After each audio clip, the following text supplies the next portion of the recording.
On today's World Insight, diverse voices on expectations from this year's World Economic Forum in Davos, with a bird's eye view from Borge Brand, the WEF President and CEO.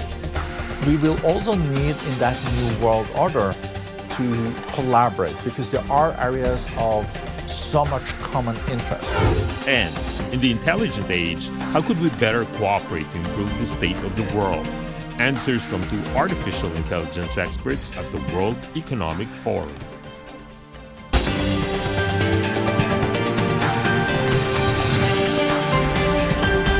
Hello and welcome to World Insight Special Program. I'm Tian Wei. I am currently in Davos, where the 2025 World Economic Forum annual meeting begins on Monday. This year's theme, Collaboration for the Intelligent Age, resonates with the transformative changes shaping the global landscape. On the same day, the 47th President of the United States, Donald Trump, is also enjoying his moment of the spotlight with the inauguration ceremony in Washington, D.C. While the U.S. appears to be adopting an increasingly inward-looking approach and showing diminished interest in global governance, it remains the largest economy, a major innovation powerhouse, and a key architect of the current global structure. Chinese President Xi Jinping earlier talked on the phone with the U.S. President-elect. Chinese President Xi Jinping said China and the United States share extensive common interests and broad space for cooperation, and the two countries can become partners and friends, contribute to each other's success, and enjoy common prosperity, which will benefit both countries and the whole world. U.S. President Donald Trump said the United States and China are the most important countries in the world today, and they should maintain long-lasting friendship and work together to safeguard global peace. Chinese President Xi and U.S. President Trump agreed to establish strategic communication channels and maintain regular contact on major issues of common concern. So how will this shift of administration from the U.S. impact on the world, especially this administration? One could argue there's no better place to go for answers to this question but this year's World Economic Forum annual meeting, which has convened together with nearly 3,000 leaders from over 130 countries. For more insights, I have been talking to Borge Brande, President and CEO of the World Economic Forum. Let's take a look. Mr. President, while the World Economic Forum convenes another big event happening in the other parts of the world, the inauguration of the U.S. President Donald Trump. Now, what do you think this also as a topic A for the World Economic Forum? As the President and CEO, what is your take? So it is clear that a lot of people in Davos also follow very carefully what is happening in the U.S. And we see that the sessions we have on the future of North America and the U.S. and sessions deciphering the Trump presidency is already totally oversubscribed. If there are questions coming from you, what would you ask? So I would ask him what is the steps he's going to take the next 100 days. How is he going to deal with the Middle East? Also, the relationship between the G2, being China and the US, is of course of great interest. We took also note that there was a phone call between President-elect Trump and President Xi Jinping of China on Saturday. I think that was a good start. I think it was important that the two leaders already started a dialogue on peace and development, or peace and stability, as Mr. Trump put it. And I also have seen that, according to the American media, that Trump has said that he wants to visit China. So maybe there will be more dialogue than competition, who knows? Having said that, though, we understand there's a lot of concerns about protectionism and also trade tariffs, as well as competition for technological supremacy and what it means for the rest of the world. Thank you. I think we have to be realpolitical in the sense that in the world order that we had post the Cold War for the last almost more than 30 years, it was more of a win-win thinking. What is good for you is good for us. We are now moving into a new world order that is more multipolar, but also is more about each country's self-interest. Is it still in transition or is it already set in your view? It's not set. I think we're between orders. We had one order. We don't exactly know what the new world order will be, but it will be more multipolar, but it's still bipolar, unipolar in some areas. You know, China and the US is still almost 50% of the global economy together. The US probably has more than 45% of the overall military power and capacity in the world. But we're moving more into a multipolar world because there's a lot of emerging economies. You have the global south too. But we will also need in that new world order to collaborate because there are areas of so much common interest. Look at future pandemics. We know that don't stop at border crossings.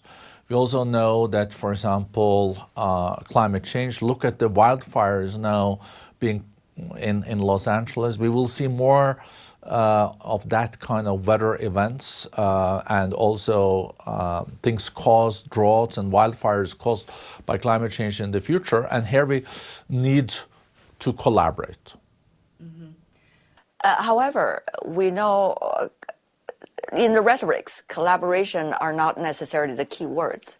How would you be able to provide these key words onto the notebook of the politicians, especially those politicians who are coming into power since last year? As you know, almost half of the world's population are going through elections in their own countries. Yeah, and we have seen that it's been an anti-incumbent factor. Most of those in power has lost votes in those elections.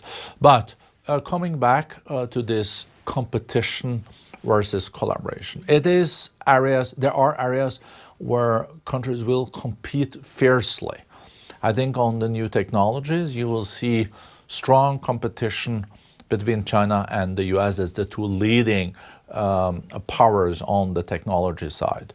On artificial intelligence, on the Internet of Things, also when it comes to digital trade. But even in a situation with strong competition that I think will be there, because both of these countries know that the country on top of the new technologies will probably be the most prosperous country also. Even in such a situation, I think what we saw with the call between President Trump and President Xi Jinping is that they realize both that there are common interests. Look at artificial intelligence. I think that it would be a good idea that the humans are on top of the algorithms and not the algorithms on top of the humans. You're watching World Insight special program amid all changes. Coming up, in the intelligent age, how could we better cooperate to improve the state of the world? Stay tuned.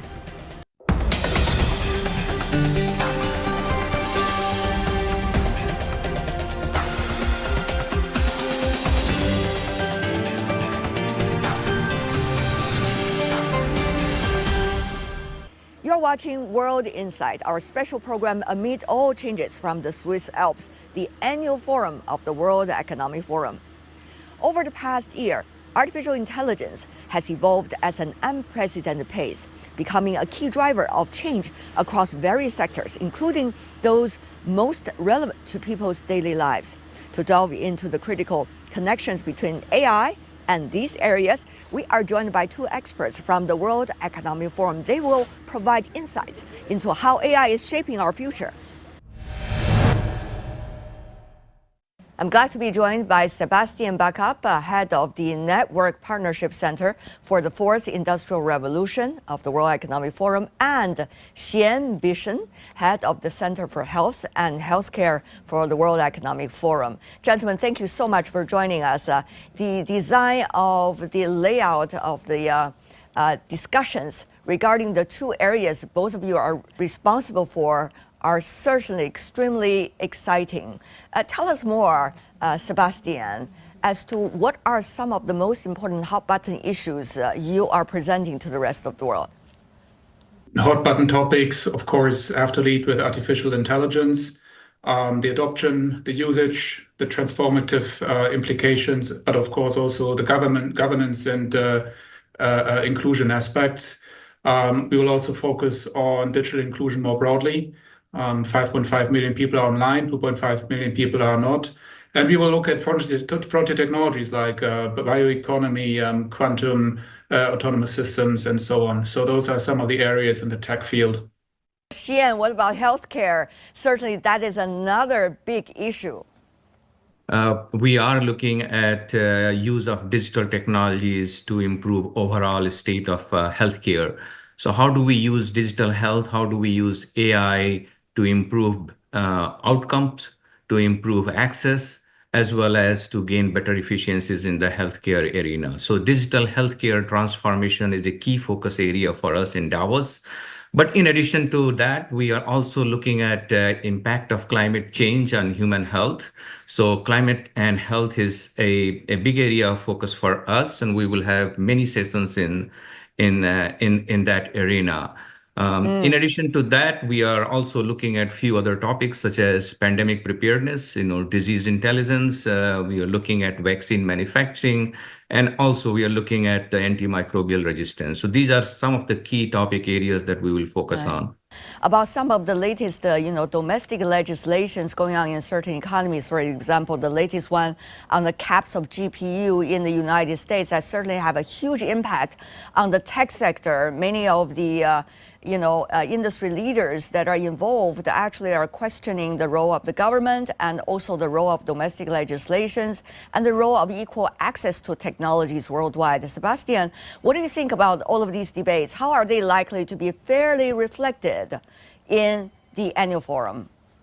You used the keyword access. So maybe that's a good opportunity to reflect a little bit on the digital divide, which is still there globally, right?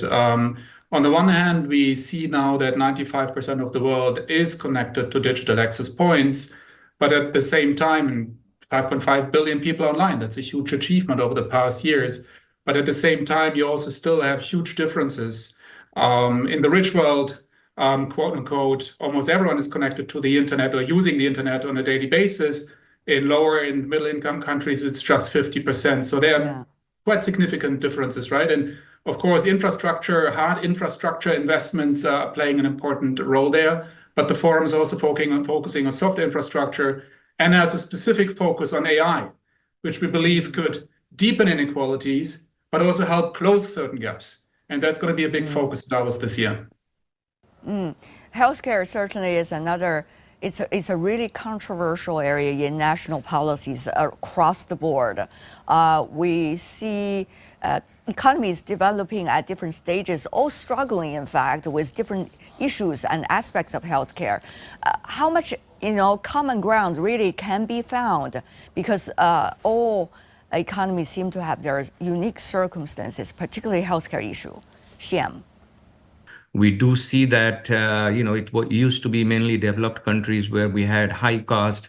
You mentioned US, where, we are spending close to 20% of our GDP on healthcare, but then it's also creeping up in other parts of the world where the cost and access to healthcare because of the cost has become a real challenge. So in Europe, we are in double digit. Same thing is happening in China and many other parts of the world where the overall healthcare cost is going up. So financing is going to be a key issue here. As we move forward, we want to make sure that the countries, the nations are spending good amount of money to establish the infrastructure to make sure that people have access to digital technologies and people can access the telemedicine, which was so popular during COVID. We want to see how that can be expanded, how things like virtual hospitals can be used as we move forward. We understand that because of geopolitics and many other related issues, things are getting ever more difficult. So what can the World Economic Forum do in a way when you have platform like you proudly just mentioned, be able to break these areas and also make sure that national legislations are not going to deprive people of the equal access that really address also the needs of human rights in a way, technology, human rights, I guess. Access to technologies is critical. Usability of technology is critical.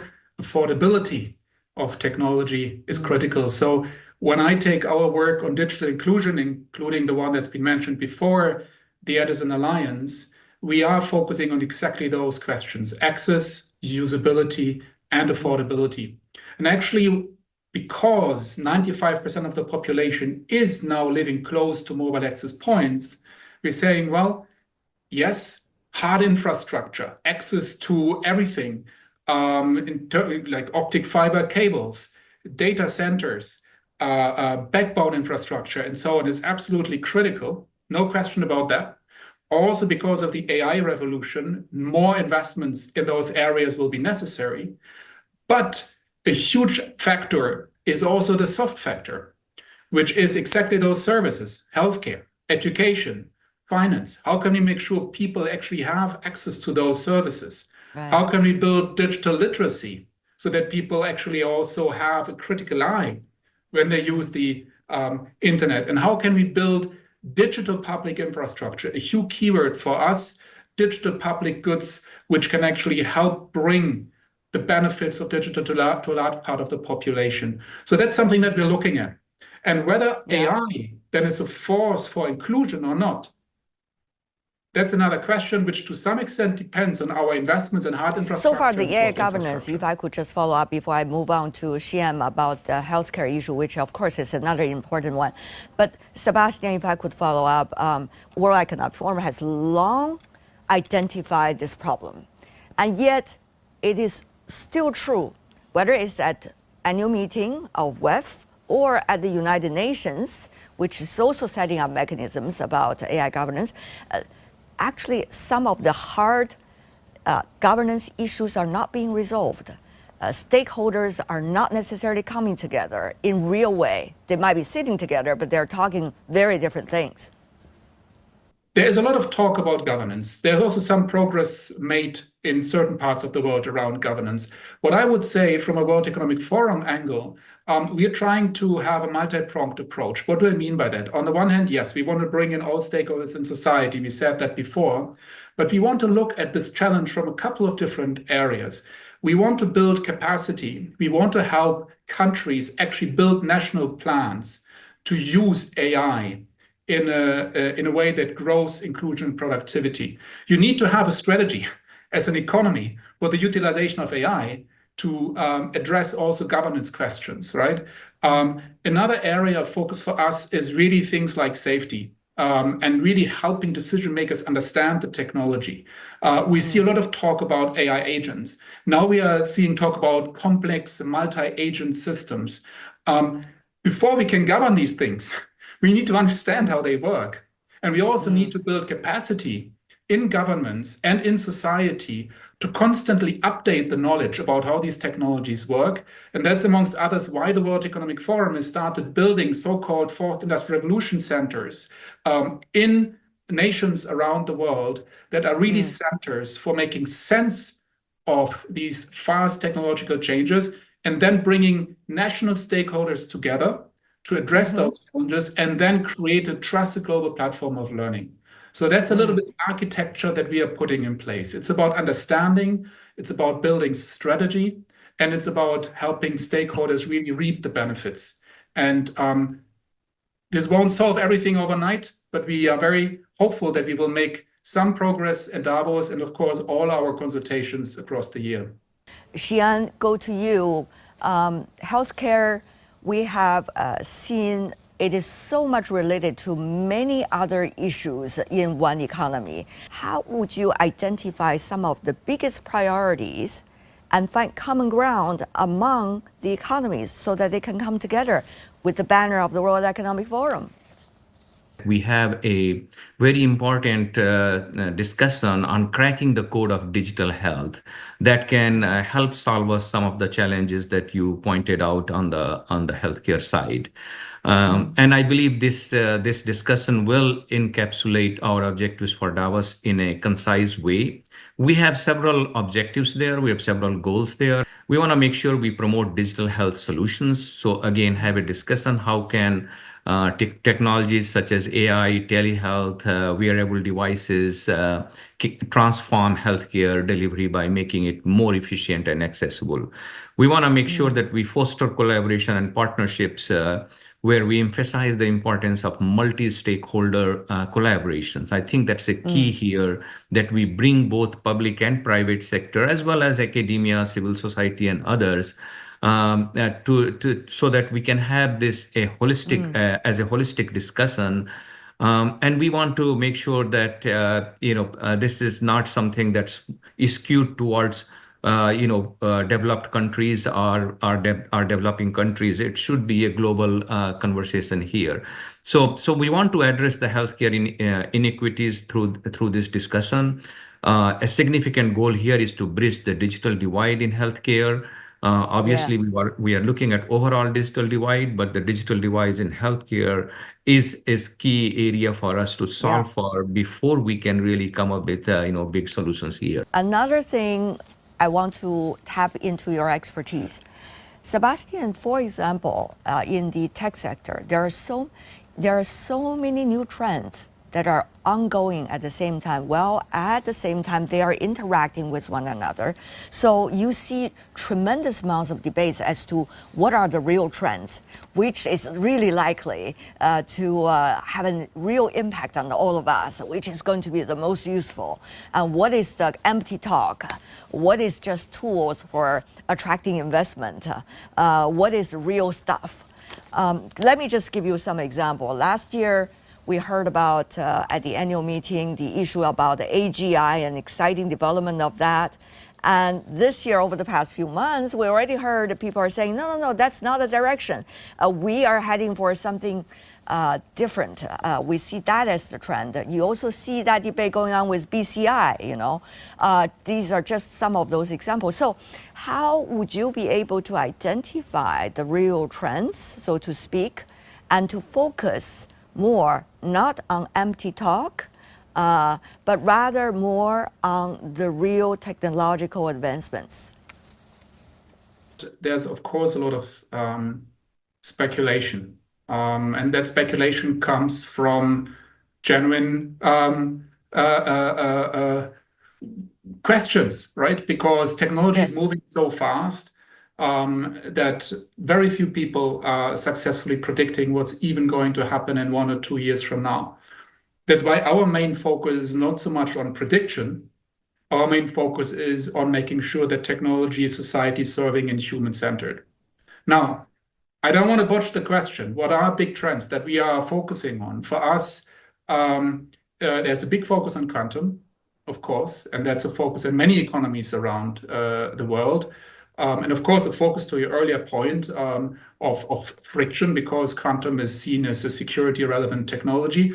But we focus in Davos very much on industry applications in quantum. And by quantum, I mean quantum sensing, quantum communication, and quantum computing. So if I would give you one, I would say quantum is an area to look at. We've been talking about it for many years, but we are really seeing a point now where quantum is going to become more applicable and more common. If I were to give you a second area, is the bioeconomy. We have put a lot of work together on the commercial bioeconomy over the past years, because clearly there are lots of areas where the commercial bioeconomy can be society serving in a human-centered manner. There are many sustainability applications also in the built environment, for instance. But of course, it's also an area of risk that we again need to address through governance. Last element maybe of it, AI, right? A lot of discussion about AI, but it is also clear that the true value of AI will only show in combination with other technologies. AI in combination with quantum, AI in combination with the bioeconomy. This, what we call convergence, will ultimately be the accelerator that can really be transformative. Xian, final question for you as well. Most of the world's economies are not necessarily going to enjoy the best of their year when it comes to economic performance for the year 2025. So healthcare issue, which usually costs tremendous amount of funding, you mentioned earlier already in your answer, will be a big problem. What will be some of the angles that you and others are preparing for the participants to discuss so that the funding for healthcare will be more diversified and there will be more solutions rather than questions? We need to prepare the health system to be more sustainable, to be more resilient, and for that, funding and financing is needed. That's a key input there. So we want to make sure that we are bringing together the governments, we are bringing together the private sector, we are bringing together philanthropies, Gates Foundation, Rockefeller, and others. All of them together to solve for some of these challenges. How do we make sure that there is a proper, funding and investment, especially in Africa and some parts of Southeast Asia, whereby we can go back to some of the challenges that they faced during COVID pandemic, but also make sure that those learnings and challenges don't go waste, but we prepare the health systems. We make them more sustainable and more resilient. So we have looked at some of the countries. We have gone country by country. I think total we have developed proposals for about 30 countries in terms of what financing is needed and what do we need to do to prepare the health systems and who needs to be part of that overall effort. So obviously the governments have to take responsibility, main accountability for it, but the philanthropies, but multilateral banks, private sector, we all have a role to play there. So I think we can only do it by country, and this is exactly what our partnership for health system sustainability and resilience doing, where we are working with both academia, private sector, as well as government to respond to some of the challenges that you mentioned, TNV. Xi Ambition, Sebastian Backup, thank you so much, gentlemen, for joining us. I'm looking forward to see you in person in Davos.